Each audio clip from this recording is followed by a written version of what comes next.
Bonjour à tous, bienvenue dans cette nouvelle vidéo. Donc c'est un format un petit peu différent des autres, puisque là donc on va vous expliquer du bureau ce qui s'est passé lors de ces 2 journées de pêche. Donc on n'a pas fait 2 journées consécutives, mais on est parti une fois une journée, et puis 8-10 jours après on est reparti une journée. Donc la dernière fois qu'on avait fait une vidéo avec Rémi, c'était sur des conditions de crue en hiver, sur la pêche des cendres. Et puis là, on s'est retrouvé plus pour une pêche d'été en lac de barrage. Donc sur des approches complètement différentes de ce qu'on avait fait. Un autre format, ouais. Voilà. Rien à voir. Donc on peut dire que ça s'est quand même plutôt très bien passé. Ça aurait pu être pire, ouais. On va pas se mentir, et puis on va pas faire les difficiles. On a passé déjà une première journée exceptionnelle. C'est une très belle journée, une vraie belle journée de pêche au cendre en linéaire, là où c'est qu'on s'est bien éclaté quand même, quoi. Ouais. Donc sur cette approche-là, dès les premières minutes, Rémi a lancé, le matériel vidéo était pas prêt, etc. On s'est fait avoir un petit peu par les poissons. Oui, par notre côté pêcheur surtout, parce qu'on était au bord de l'eau, on avait vraiment envie de pêcher, de dégrossir un peu tout ça, enfin de regarder un peu comment que ça allait se passer, on va dire, ce jour-là. Et puis les poissons étaient en activité très très vite quand on est arrivé sur les postes, et c'est vrai que sur les premiers lancers ça a matché direct. C'est ça. Et donc tu disais, ouais, je fais un premier poisson, hein, oui. Et puis toi derrière... Et derrière je fais un monstre. Ouais, un gros poisson. Mon record, d'ailleurs, mon plus gros que je te dois. Oui, merci. Donc un très gros cendre, un poisson de plus de 90. Donc c'est un poisson exceptionnel. Ouais, c'est un joli coup de ligne, un poisson magnifique, ouais, c'est clair. Voilà, donc celui-ci par contre on ne l'a pas pris en linéaire, on l'a pris en vertical. Voilà. On va vous expliquer au fur et à mesure qu'on va avancer en fait sur la vidéo. Là on a eu... Alors à la base, l'idée c'était faire de la pêche linéaire principalement. Parce que bon, à cette époque-là, ça joue bien, les poissons montent chasser très très haut, on arrive à les trouver un peu à toutes les heures de la journée. Alors ça, on en reparlera aussi un petit peu. Alors, on a beaucoup d'idées sur le cendre, comme quoi ça chasse le matin et le soir. Et là, on s'est clairement aperçu, là, en pêchant comme ça, qu'on a pu trouver des poissons en pleine journée, en plein soleil, en train de chasser à 2-3 mètres de la surface. Donc c'est vrai que ça nous a permis de prendre ces poissons là en pleine chasse, donc c'est beaucoup plus intéressant de pêcher en linéaire pour moi, et puis Seb aussi, c'est des pêches qu'on préfère. Mais il y a arrivé sur certaines zones où à certains moments les poissons avaient tendance à redescendre un peu dans la couche d'eau, donc on avait plus de facilité à les attaquer en vertical dans des profondeurs. On pêchait quoi, entre 6 8 mètres, on va dire. 6-8 mètres maximum. On n'a pas attaqué les poissons plus profonds. De toute façon, on avait réglé la sonde de manière à ce qu'elle ne dépasse pas les 12. Exactement, parce que après le problème qu'on connaît tous, c'est que quand on va chercher des poissons trop profonds, là, des poissons qui sont dans 14-15 mètres là, à cette époque-là, et ben on a les paliers de décompression et les cendres illégusent en temps normal, quoi. Voilà, donc on n'a pas joué à ce jeu-là, ça nous intéresse pas, enfin ça nous intéresse vraiment pas du tout. On sait que ça se fait un petit peu, mais la pêche en péla comme ça, alors je sais pas si on peut appeler ça de la pêche en pélagique, c'est pas trop notre truc. On préfère les pêcher en linéaire ou éventuellement attaquer des poissons qui descendent un peu en dessous des boules de blanc, mais qu'on voit au sondeur. Ça permet de déclencher des beaux poissons quand même, quoi. Voilà, le but c'est de se faire plaisir, de préserver aussi un maximum les poissons. Et voilà, le but du jeu c'est de les prendre, de les relâcher pour plus tard, pourquoi pas les reprendre. Voilà, c'est un partenaire de jeu. Voilà, pour nous la gamelle c'était pas le but de la pêche. Non, mais c'est vrai. Après si on pêche à plus de 15 mètres, ben voilà, il y a un énorme taux de chance pour que le poisson il subisse, quoi. Même déjà des fois dans 7-8 mètres là, comme on disait, ça arrive en fait que les poissons se tiennent en dessous des 10-15 mètres là et qui montent chasser. Si vous tombez sur un poisson qui vient juste de monter, on va dire, ça peut arriver, des fois ça peut arriver de prendre un poisson et qu'il soit un peu endommagé, on va dire, quand on leur remonte, quoi. Donc c'est vraiment on l'utilise très très peu, mais on l'utilise quand même quelques fois quand on voit les poissons qui stagnent vraiment et qui bougent pas, qu'on sait qu'ils ont passé un peu les paliers. Alors après voilà, hein, si on veut pas faire de mal aux poissons, on va pas à la pêche. On va pas à la pêche. On est bien tous d'accord là-dessus, mais on essaye de limiter au maximum la casse. Donc voilà, juste pour faire un petit point, un petit aparté sur ça. Bien. Donc après ce fameux très gros poisson qu'on a pris en vertical, c'était un des 2 de la journée qu'on a pris en vertical, et après on a pêché essentiellement en linéaire, entre 0,5 et 3 voire 4 mètres de fond. C'est ça, ouais, approximativement. Ouais. Et puis là, donc, on a eu quelques refus, on a eu des fausses tapes, tout ça, on a eu un peu de loupé. Et puis après, je fais notamment un joli poisson bien sombre. Bien sombre, on aurait pu croire que si c'était en sortie de fray, que le poisson était encore sur le nid. Celui-là, tu le prends au mois de mai. Ouais, mais c'est pas bon, quoi. Un poisson linéaire avec une grosse frappe. Donc un poisson qui faisait entre 60 et 70, on n'a pas mesuré. Et un poisson tout noir, donc c'était incroyable. Bon, là où on l'a pris, c'était impossible qu'il soit sur un nid, puisqu'il était au-dessus de plus de 20 mètres d'eau. Ouais, c'est ça, voilà, puis on l'a pris dans 2 mètres de profondeur. Puis c'est des poissons qui naviguaient très très vite. On en avait vu sur ce poisson-là, ce qui est encore un truc très curieux. On a vu 3-4 poissons côte à côte en train d'avancer. Et c'est un de ces poissons-là que tu as pris. Alors je pense qu'il faut qu'on parle aussi un petit peu de comment qu'on a abordé la pêche. Alors, on commence à voir là régulièrement là, les systèmes des sondes live sur les sondeurs. Donc, la vidéo était aussi pour ça. On voulait vous en parler un petit peu parce qu'avec Seb, justement, le but premier à la base quand on s'était au téléphone, là, c'était de faire un film un peu sur les sondes live. Donc là, vous allez voir les poissons qu'on a pris, on les a pris avec des sondes live tout simplement, donc en linéaire. Donc, on va voir quelques images là qui va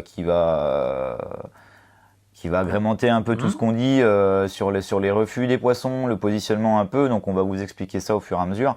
Et notamment, pour commencer, là Seb nous parlait tout à l'heure, tu nous disais des refus sur les poissons. Là, vous pouvez voir à l'heure actuelle à l'image, là on a un poisson qu'on attaque en linéaire, on passe dessus en fait. Ces poissons-là sont toujours à proximité des boules de blanc. Donc là, on passe au-dessus. Le poisson suit un petit peu le leurre et en fait il le lâche au bout de quelques mètres. Là on le voit monter dessus et après il lâche. Donc on a attaqué beaucoup de poissons comme ça en fait jusqu'à temps de trouver le bon leurre. Parce que les leurres, c'est là qu'on s'est rendu compte aussi qu'il y a des leurres à certains moments qui ont marché, des leurres qui ont pu marcher par la suite. On a retrouvé des autres vibrations qui faisaient que.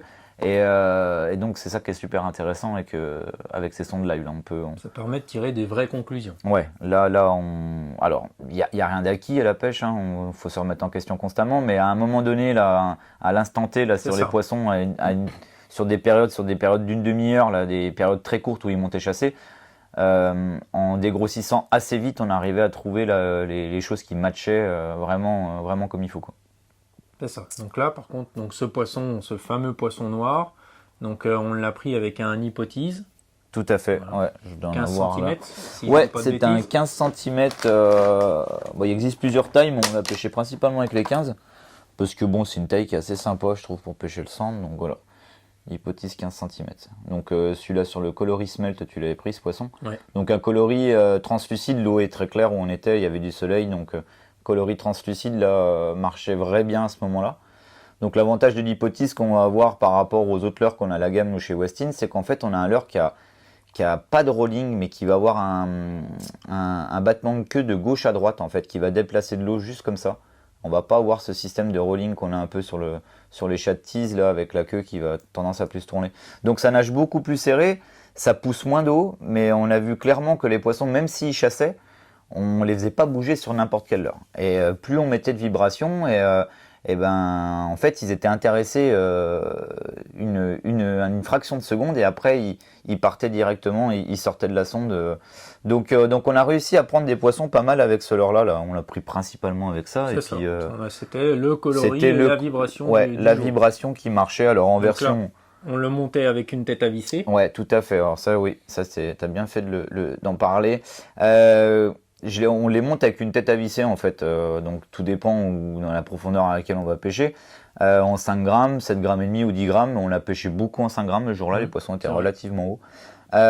Donc une tête à visser avec une empile dessous, avec un triple, tout simplement parce qu'on s'est aperçu aussi au fur et à mesure qu'on avançait qu'on prenait des grosses frappes par moment et on piquait pas forcément les poissons. Et ce qui est caractéristique du stand, c'est que des fois vous prenez des grosses touches, vous les piquez pas. Mais quand vous regardez votre tête plombée, elle est marquée de coups de dents. Donc en fait, on a tout simplement viré les têtes plombées du dessus, rajouté des empiles avec des triples, on va dire relativement importants par rapport à la taille du leurre, parce qu'on pêchait avec des triples numéro 2. Et là, par contre, il n'y avait pas de match. Hein. Quand les poissons prenaient, on avait plus de facilité à les piquer. Donc voilà. Donc c'est pour ça qu'on a pêché avec des têtes vissées. Et ça nous permettait aussi de changer très rapidement de poids, de grammage, suivant comment était positionné le poisson, suivant si on avait un peu les profondeurs. Il y a des coups, il a fallu pêcher un poil plus vite au-dessus des poissons. Et aussi par rapport au vent, parce qu'il y a des fois pour shooter, tout ça, c'est vrai que c'est un peu plus simple, avec un peu plus de poids. Après, on a un deuxième leurre qu'on a utilisé aussi par la suite. C'est le même système en fait, sauf que là, vous allez être sur une, si j'arrive à le sortir de ma boîte, vous allez être sur une version prémontée. Alors là, il n'y a pas d'histoire, on se prend pas la tête, hein, il n'y a pas d'histoire de tête à visser. On va avoir un plomb à l'intérieur sur l'avant du leurre là, donc ce qui va permettre de le faire couler. L'avantage qu'il va avoir avec ce système là, c'est que vous allez avoir un leurre en fait qui va pêcher un peu partout. Il va descendre, contrairement à une tête plombée de 5 grammes ou de 7 grammes et demi, il va descendre un poil plus vite. Par contre, vous allez pouvoir pêcher aussi très haut avec. Alors ça, ce qui est assez sympa, c'est que vous allez pouvoir lancer votre leurre dès qu'il tombe dans l'eau, le ramener en linéaire, le ramener un peu plus vite du coup. Il y a des coups où on avait des touches un peu plus franches avec ce système de leurre. Donc là, c'est pas, je l'arme pas donc avec une empile, hein, je laisse l'armature, le montage d'origine dessus. Et donc il y a un triple en dessous et une tête plombée au-dessus, quoi. Enfin un hameçon simple au-dessus, on va dire. Donc voilà, donc ça très bon leurre aussi pour pêcher en linéaire. Alors là on parle de cendre parce qu'on a pris majoritairement du cendre. Hein. Ce jour-là, oui. Ouais, ce jour-là. Mais ça passe sur toutes les espèces de poissons, aussi bien les brocs que les silures, n'est-ce pas Sébastien? On en reparlera plus tard. On n'est pas pressé. Donc voilà, donc ça c'était côté leurre. Après on a pêché un petit peu aussi avec celui-ci. Donc oui, on a pêché un peu avec le Riki aussi, toujours le même système. Alors moi j'aime bien, je suis un amoureux des leurres prémontés en fait. Hein. Donc pareil, le même système avec le Riki, hein, que vous connaissez, le Riki qui est qui est une grosse référence chez nous, un très bon leurre à brocher, mais qui marche énormément pour le cendre aussi. Donc là, même système, hein, vous avez un leurre prémonté en 14 cm. Très simple d'utilisation, vous l'accrochez, vous lancez, vous ramenez. Et là, par contre, on est sur des vibrations beaucoup plus fortes, beaucoup plus grosses. Donc il a marché à certains moments de la journée. Quand il y a eu des gros pics d'activité où les poissons étaient posés en dessous des boules blancs là, et qui montaient, en fait, ils se positionnaient juste en dessous, ils montaient chasser. Et on a une belle image. Voilà, c'est ce que j'allais dire. Sur une des images qui passent là à l'heure actuelle, on voit un poisson qu'on attaque à proximité d'une boule blanc, où on passe le Riki juste au-dessus de ce poisson, et il avance dessus, et après on le voit reculer et commencer à avancer devant une boule blanc. Alors on ne sait pas si forcément il tapait dedans ou pas, ou si c'est les blancs qui ont été apeurés. Ouais, qui ont été apeurés par le carnassier. Et là, on voit très nettement la boule s'éclater. Mais les poissons étaient positionnés quand même beaucoup juste à côté ou un tout petit peu en dessous. Et c'est vrai que le Riki, la descendait bien dedans. Et ça permettait d'écarter un peu les blancs et de faire bouger les carnassiers dessus à certains moments. Donc, super intéressant aussi. Voilà. Donc après, on est revenu avec l'hypothèse. Et puis là, je retouche un beau poisson. Et puis là par contre, je le décroche. Ouais, c'est les choses qui arrivent. Je l'ai vu, c'est un poisson qui faisait 70-80, estimé comme ça, et voilà, ça arrive. Je le voyais dedans et pas décroché. Ouais, et voilà, trop pressé, trop pressé, l'excitation. C'est ça. Donc ouais, c'était ce poisson-là, là, juste derrière. Après, tu t'en refais un autre, je sais plus si on s'est décalé peut-être un peu, tu retouches un poisson derrière. On s'est redécalé, et là toujours en linéaire, toujours avec le même leurre, avec un poisson qui était dans environ 2 mètres d'eau. Donc il fallait lancer, ramener assez vite aussi pour pêcher dans la bonne couche d'eau et puis passer au-dessus du poisson. Et là, je fais un beau poisson qui faisait dans les 80 cm, qui faisait 80, je crois même pile. Ouais, 80 piles celui-là, de mémoire. Donc voilà, c'est 2-3 poissons comme ça déjà, la journée n'était pas finie. Et voilà. C'était bien parti, ouais. Donc, en plein soleil et tout, c'est ce qu'on disait, en temps normal, à cette heure de la journée, avec le soleil qu'il y avait, on disait normalement c'est à cette période de la journée, normalement on est sous les sapins en train de faire une petite sieste. Ouais, c'est clair. En attendant le coup du soir. Exactement. Et là, ce qui était hallucinant, c'est qu'on s'apercevait clairement qu'au fur et à mesure que le soleil montait et que ça tapait dans l'eau, que ça faisait bouger les poissons. Les poissons, on a l'impression qu'ils montaient. Ils montaient. Ouais, on les voyait beaucoup plus haut au sondeur. Les touches étaient beaucoup plus franches après. On a fait suivre des poissons au bateau aussi. Oui, Hein? j'en ai ramené un contre le bateau. C'est vrai que je Contre me le rappelais bateau, plus de ouais, celui-là. Ouais. Donc, On le voyait arriver et je me suis levé. Et il touchait presque le leurre. J'étais en bout de course. J'avais plus de vitesse pour faire animer le leurre. Et là, il est parti et j'ai vu le poisson.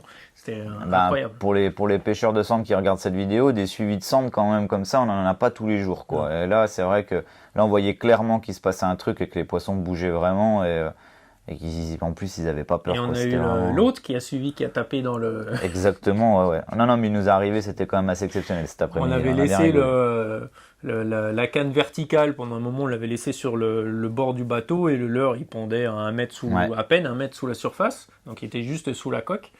Et puis on était en train d'attaquer un poisson qui suivait le leurre, et puis il n'a pas attaqué. Et au moment où je vais pour ressortir le leurre de l'eau, quoi, en fait la canne qui était censée, qu'on servait pour la verticale, qu'on avait juste posée là en attendant, elle s'est mise à taper, donc le poisson a tapé dans le leurre. Bon, le temps qu'on réagisse, on n'a Le pas poisson eu, était... c'était fou, quoi. Ouais, mais on a vu quand même beaucoup de poissons suivre jusqu'au bateau et c'est là aussi que la canne verticale nous a servi à prendre quelques poissons aussi là, notamment un des poissons que tu prends dans la journée là qui sera sur la fin de journée, donc je grille un peu les étapes, mais pour rebondir là-dessus, ces poissons qui suivent au bateau là, et il y en a certains qui prenaient pas. Et on avait toujours une canne à côté parce que les poissons arrivent au bateau et ils restent dessous souvent et où ils redescendent un tout petit peu et là on les voit clairement sur la sonde live et ça nous permettait d'attaquer ces poissons très rapidement avec des têtes plombées de 50 grammes, là, de leur lâcher sur la tête très vite et de les intercepter avant qu'ils partent. Et on a pris, le dernier poisson que tu le prends un peu dans ces conditions-là et ça nous a permis de gratter quand même un poisson supplémentaire qu'on n'aurait peut-être pas repris après par la suite en linéaire. Non. Parce qu'il y a des choses qu'on s'aperçoit aussi au fur et à mesure, c'est que un poisson qui suit un leurre à un moment, quand vous le rattaquez derrière, il est quand même très rare de le piquer. C'est à la première, premier lancer. C'est au premier passage et une fois qu'il l'a vu, qu'il l'a suivi, ça peut arriver quand même de le repiquer, mais c'est quand même très très rare. Donc c'est là qu'on se rend compte que les poissons... ils ont vite fait même s'ils se piquent pas, ils ont vite fait d'enregistrer et puis de se dire oh là il y a quelque chose de pas normal et là aussi le fait de changer de leurre très rapidement. Ouais, c'est vrai que c'est quelque chose qu'on n'a pas fait tout de suite. Parfois, quand on rattaquait un deuxième ou un troisième lancer sur le même poisson, c'est vrai que ça c'est une erreur qu'on se rend compte aujourd'hui qu'on n'a pas fait tout de suite de vouloir changer de coloris ou de vibration tout de suite derrière, mais ça va tellement vite. Qu'on n'a pas le temps et voilà, c'est quelque chose qu'on essaiera de corriger par la suite. Oui, bien sûr, bon, on commence à corriger un peu les choses. Après ça, dans le feu de l'action, on est un peu excité, on est un peu comme des enfants. C'est ça.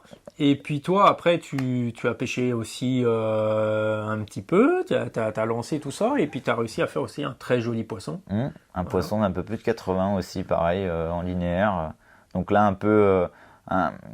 alors pas tout à fait pareil parce que je le vois au sondeur loin, ce poisson, mais je le perds complètement, après je le voyais plus, donc jette un peu dans la direction où il était, et là en ramenant un Mach 2, encore une fois, un poisson qui chassait, et là il avait pris le leurre, et mis une bonne touche, et là celui-là j'avais pas le décroché, il n'y a pas de souci. Et il avait bien coffré le leurre, donc un super poisson, un super souvenir aussi ce poisson-là. Ouais. De toute façon, la journée était un super souvenir. Ouais, c'était une très belle journée, avec des conditions météo qui étaient top. C'est ça, puis là, on est arrivé quand même en fin de journée. Bon, mais on n'a pas fait le coup du soir. Non. Et pour nous, voilà, l'heure était assez avancée. On avait fait une pêche plus que correcte. Donc, on était sur le point de partir. Et puis, on a vu un poisson un petit peu plus profond qui était à 7,50 m, 8 mètres. Et donc là, en linéaire, c'était pas possible. Ou alors il aurait fallu charger beaucoup, je pense que ça se présentait pas très bien par rapport à la profondeur. Donc celui-là on l'a attaqué en vertical, donc avec des gros finesses, donc avec le Twinties. Alors j'en ai un paquet là en 20 cm. En 20 cm. Donc on l'a attaqué comme ça avec 40 grammes en tête. Je suis descendu assez rapidement sur le poisson et là on a obtenu la touche tout de suite dès que le leurre a arrivé à la bonne profondeur. Puis là on fait un poisson de 70-75 peut-être pour clôturer cette journée. Clôturer cette belle journée, ouais. Donc le fait aussi de pêcher avec des leurres assez volumineux, je pense qu'à certains moments ça fait déplacer alors je dis bien un certain moment entre parenthèses, mais ça fait déplacer ça éveille la curiosité, on a l'impression. Oh là, On essaie et de pêcher voilà. avec des proies, enfin avec des leurres plus petits. Et on n'avait pas forcément de résultats là, quand on pêchait un peu en vertical ou quand j'avais essayé moi auparavant. Et le fait de mettre un leurre beaucoup plus volumineux, de descendre très vite sur les poissons, de bloquer, de toute façon on y voit tout de suite. Hein. Ça se passe dans la seconde qui suit, le poisson se retourne, il arrive, il monte dessus. Et normalement ça va très très vite. Mais donc ce serait plus des touches de réaction, je pense. C'est Une ça. pêche un peu à Après, on a eu réaction. aussi en vertical, on a attaqué un autre poisson aussi comme ça dans la journée. Et sur celui-ci, on a eu un beau refus. Ouais. On est descendu très vite sur le poisson a été intéressé tout de suite par la vibration du leurre, donc il est monté, donc là on bougeait plus du tout, et il a regardé le leurre, il devait être collé, quoi, il devait lui faire limite un petit bisou. Ouais, c'est ça, il devait être collé la gueule contre, mais on le voit bien sur la vidéo là qui suit qui suit le leurre et puis qui ne le prend pas, qui décroche au bout de quelques mètres, là, qui monte un peu avec. Ouais. Ça, c'est typique des comportements du cendre en plus qu'on peut voir sur les sondes live. Là. C'est des poissons qui restent très près des leurres, qui les suivent pendant plusieurs mètres comme ça. Contrairement à un brochet, lui, une fois qu'il l'a un peu en visuel et quand il accélère, c'est pour le prendre. Les 3/4 du temps, c'est comme ça. On arrive à différencier un peu les attaques du sangre et du broc parce que le brochet va beaucoup plus vite. Il est souvent positionné, quand vous l'attaquez en linéaire, vous passez au-dessus. Dès qu'il avance, il monte comme une balle et il prend le leurre direct. Donc là, on voit clairement, alors on voit pas, faut faire marcher un peu son imagination. On voit que c'est un poisson, on voit très bien qu'il y a la queue qui bouge derrière. On voit le poisson qui avance. Après, on ne sait pas exactement l'espèce de poisson, mais en pêchant au fur et à mesure, en l'utilisant de plus en plus, le live, on arrive quand même à différencier, à se dire ça sera un cendre, ça sera un broc, bon, ça, c'est un silure, parce que voilà. Hormis quand c'est des silures un peu plus petits, des fois, on arrive à se tromper sur le sondeur, on croit que c'est un cendre, et en fait, c'est un silure. Ça peut arriver, Donc pour la première journée, ça touche un peu à sa fin. Ouais, c'est déjà pas mal. C'est déjà pas mal pour une journée de pêche. Et puis après, du coup, on a décidé d'y retourner une deuxième fois avec Seb. Donc deuxième jour, donc pareil, hein, on repêche le même secteur, enfin on va dire le même lac. Et donc on est retourné sur les mêmes secteurs. Alors on a vu clairement, le temps n'était pas tout à fait pareil. On avait un temps couvert quand même, un peu plus de vent. Et là, du coup, on voyait quand même un peu moins de poissons. Ouais. C'était pas le même délire que la première fois. C'est vrai. Alors qu'on aurait pu penser que c'était plus propice oui. que la première fois, parce que voilà, comme tu as dit, le temps couvert, donc du vent, des conditions vraiment pour nous qui semblent vraiment excellentes pour la pêche. Tu nous aurais laissé le choix entre les deux journées, on aurait pris la deuxième, je pense. Oui, il n'y a pas photo. C'est clair. Mais finalement, ça s'est pas passé du tout comme la première fois. Non, les poissons avaient changé complètement un peu de positionnement. Hein, donc on a pu voir en agrandissant un peu la fenêtre des poissons plus bas, mais qu'on n'a pas pêché volontairement. On a eu énormément de mal à trouver des poissons un peu plus haut dans la couche d'eau pour bien les attaquer en linéaire. Alors on a trouvé quand même à un certain moment là pendant une demi-heure, 3/4 d'heure, quelques cendres qui montaient chasser. Donc on a pris quelques cendres. Le premier, c'est toi qui a ouvert le bal. Un premier poisson, un poisson de 60 dans ces eaux-là, on les a pas mesurés. Hein. Toujours dans le même système, avec les hypothyses, là, avec les hypothyses prémontées, en pêchant très haut à 1 mètre, 2 mètres en dessous de la surface. Après, derrière, il s'est suivi un deuxième cendre. Très peu de temps après. Donc c'était vraiment des pics d'activité. Hein. On les voyait bien, toujours à proximité des boules le blanc, mais ça a duré, oui, peut-être 35-40 minutes. Et là, on pensait aller se dérouler comme la première fois. Exactement. Alors on voyait quand même que les tailles des poissons au sondeur étaient un peu plus petites, mais on s'est dit c'est reparti quoi. Et ça s'est vite arrêté l'histoire. Donc on a eu un moment à vide. Un petit moment creux, ouais. Moi j'ai eu beaucoup de mal. Il y avait du vent et tout, et voilà, j'étais pas très précis dans mes lancers. Voilà, j'ai eu plus de mal que la première fois, il faut l'avouer aussi. Alors c'est la difficulté quand vous pêchez, alors ce qu'on appelle maintenant, on va employer le terme anglo-saxon, je sais pas comment qu'on peut dire, le sharpshooting. Alors comme vous pouvez voir sur les vidéos là qu'on qu'on a pu voir sur internet, là, notamment avec le Zander Pro, là, tout ça, où c'est qu'on voit, on voit les équipes, l'équipe de chez Westin pêcher comme ça. On a eu aussi le Predator Fight, où on voit aussi quelques équipes dans les pays scandinaves, ils y pêchent quand même pas mal.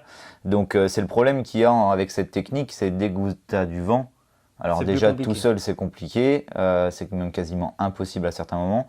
Donc à deux on arrive à se débrouiller, mais c'est très compliqué, surtout quand les poissons vont très très vite, parce qu'on a pu s'apercevoir aussi que les poissons naviguent à une vitesse grand V à certains moments. Ça va vite. Donc ils se décalent, tout ça, ils se déplacent. Donc c'est un peu plus compliqué à anticiper et puis on va dire à aborder les poissons. Mais bon, donc on a eu ce passage-là là, avec ces deux cendres. C'est ça. Derrière, oui, toi, tu as repris un poisson. Non, après, toi, tu as continué. Oui. Moi, j'avais toujours rien fait. Ouais. Toi, tu as continué. Tu as touché un brochet, un joli brochet. Exactement, ouais. Que tu as décroché au bateau. Bon, on peut dire que tu l'as pris. Tu allais le saisir par la main. Ouais. Donc, tu as décroché ce poisson-là. C'était un brochet, c'était voilà, pas un cendre. un Un poisson qui était sympa, un poisson de 70 Ouais. approximativement. Ouais. Et puis après, derrière, tu refais encore un brochet. Encore un brochet sur un poste très proche. Alors, c'était pas le même poisson, hein, mais sur un poste très proche, pareil, même positionnement, en dessous des boules Leblanc, 4-5 mètres en dessous de la surface, on va dire. Le poisson était pendu, je passe dessus en linéaire, le poisson fait un écart, il prend le leurre direct. Donc les brochets, comme je vous disais, c'est très clair. Quand on les voit se déplacer sur les sondes live, ça va beaucoup plus vite qu'un sonde, quoi. Donc oui, ça en est suivi donc ce deuxième brochet, Voilà. et après derrière, il me semble que tu as refait un sonde, toi. Derrière, non, j'ai pas fait de cendre. J'ai fait un silure. Ah, c'était ton silure, le premier poisson que tu as pris hier. Ouais. Là, j'ai eu voilà, on a approché un poisson qui semblait de taille fort correcte.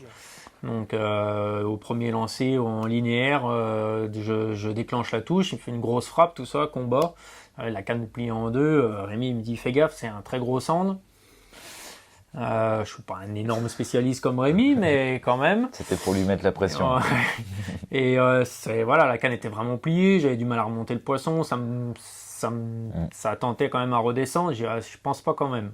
Et puis on a fait un silure. Une belle petite moustache. Environ 1m10 peut-être, 1m15, comme ça. Donc ça c'était ton premier poisson, ouais. Et après tu fais le... Et après je fais un son. Ouais. Alors il s'est passé en fait qu'on a commencé à... On a vu que la journée avait changé parce qu'on a repéré énormément de silures au sondeur, ce qu'on ne voyait pas la première journée. La première journée, c'était, je pense, exclusivement des sandres qui chassaient. Et là, en fait, on a eu un passage là, dans la journée où on a commencé à avoir un silure, 2 silures, 3 silures. Seb a pris le premier, derrière, il a réussi à reprendre un cendre. Et après, ça s'est transformé. Je pense que les silures sont mis en activité, vraiment pas pour rire. Parce qu'on voyait beaucoup de poissons pendus 3-4 mètres en dessous de la surface là. Et ce qui est, c'est pas étonnant, j'allais dire étonnant, mais c'est même pas étonnant, c'est qu'on a l'impression que les cendres ne se mélangent pas avec ces poissons-là, alors que c'est des postes où on a pris des cendres, c'est des bons postes à cendres en temps normal, où je vois quand même régulièrement des poissons dessus, où j'ai pris quand même quelques poissons. Et ça fait déjà 2 fois que ça m'arrive là, en l'espace d'une semaine et demie là. Alors je sais pas si c'est le fait que la température de l'eau a remonté un peu, est-ce que ça les met en activité, mais on les trouve très très hauts. Et du coup, ça casse un peu la pêche pour les cendres, on va dire. Alors après, ça casse pas la pêche parce qu'on prend toujours autant de plaisir à prendre des silures. Oui. Mais pour pêcher les cendres, on a l'impression que ça les freine un peu et les poissons ont tendance à se décaler un peu et c'est un peu plus compliqué pour les prendre. Mais bon, pour ça, j'essaie pour prendre les silures, donc il n'y a pas de souci. Parce que juste derrière ton cendre, là, je refais un silure. Tu refais un silure, voilà. Et puis après, on pouvait plus l'arrêter. Ouais. Au total, on finit la journée avec 5 silures. Ouais, 5 silures, on fait 10 poissons, 9-10 poissons. Ouais. Et sur la deuxième journée, avec 5 silures dans le bateau, Seb, c'est un bon pêcheur de silures. Si vous avez un coin à silures à lui conseiller, là, enfin, vous voulez, faut l'emmener, là, parce que c'est une machine de guerre. Ouais, c'est comme ça, c'est les joies de la pêche. Donc c'est vrai que c'était une journée quand même beaucoup plus que correcte. Ah oui, ouais. C'était sympa, on a pris des touches. Faire les fines bouches, c'est sûr que si on compare ça à la fois d'avant, c'est... disons qu'on y allait pour pêcher le sandre, quoi. Donc c'est vrai que c'est toujours... Donc la première fois, on était pile poil dedans. La deuxième fois, on est tombé sur des silures. Après, ça aurait été les cendres, ça aurait peut-être été pareil. Donc c'est vrai qu'on... Comme je vous disais, on est super content de prendre des silures, ça, il n'y a pas de souci. Mais c'est vrai qu'on s'attend... Surtout quand on voit un beau poisson positionné, là, que tu prends la touche, oh là là, tu te dis... Ça arrache la canne. Si c'est un gros cendre, et puis bon, tant pis, ce sera pour la prochaine fois de toute C'est ça. façon. Donc voilà, ça a été 2 journées complètement différentes, mais complètement folles en même temps en termes de résultats. Voilà, on s'est vraiment fait plaisir. Le leurre sur les 2 journées qui a vraiment bien fonctionné, bah, c'est l'hypothèse. Ça, c'était clair et net. Il n'y avait pas de match hein, Dans sa version non montée ou montée. Ouais. Donc ça a vraiment été voilà. Ça a vraiment été le leurre qui nous a... qui a vraiment pris énormément de poissons et on voyait on avait beaucoup moins de refus sur ce leurre-là. On a essayé d'autres coloris et tout. On a essayé ce coloris-là qui... Mais tu peux nous rappeler le nom du coloris parce que je suis pas un champion. Je l'ai le smelt, le coloris Voilà, smelt, pardon. J'ai là celui qui a été un peu mâchouillé là, qui a pris les poissons le deuxième jour et le premier jour je l'ai plus, celui du premier jour. Mais... Deuxième jour là. Donc il a été un peu mâchouillé. Mais oui, l'hypothèse était clairement au-dessus. Alors je pense que... C'était là sur ces 2 jours-là. Après, dans d'autres conditions de lumière ou dans d'autres conditions de pêche, peut-être que d'autres coloris ou d'autres vibrations. Ouais. Mais cette vibration-là, le fait qu'il ait la queue qui bouge de gauche à droite, là, qui est pas de rolling sur le leurre, je pense que pour les centres qui devaient être quand même... Alors c'est toujours ça qui est un peu contradictoire, c'est qu'on va dire qu'il devait être un peu tatillon. Quand on voit les résultats de la première journée de pêche, on pourrait se dire ils y étaient pas. Mais on a attaqué quand même pas mal de poissons et il y avait quand même quelque chose à trouver. Et là, ce leurre-là était vraiment clairement au-dessus. Ça, c'est sûr. On a eu plein de grosses touches qu'on n'a pas pu faire. Exactement, ouais. On a loupé quelques poissons, mais celui-là, à partir du moment qu'on a pêché avec ce leurre-là, c'était le taux de réussite, le taux de capture était quand même augmenté énormément. Donc, c'est clair. Donc on peut parler vraiment que c'était ce leurre qui sortait du lot. On ne dit pas que c'est un leurre magique, mais ça n'existe pas, mais c'était le leurre du moment. C'était le leurre du moment. Ça, c'est sûr. Voilà, qu'il faut aussi avoir dans sa boîte, quoi, pour un jour, pourquoi pas, si on a les mêmes conditions. Tout à fait.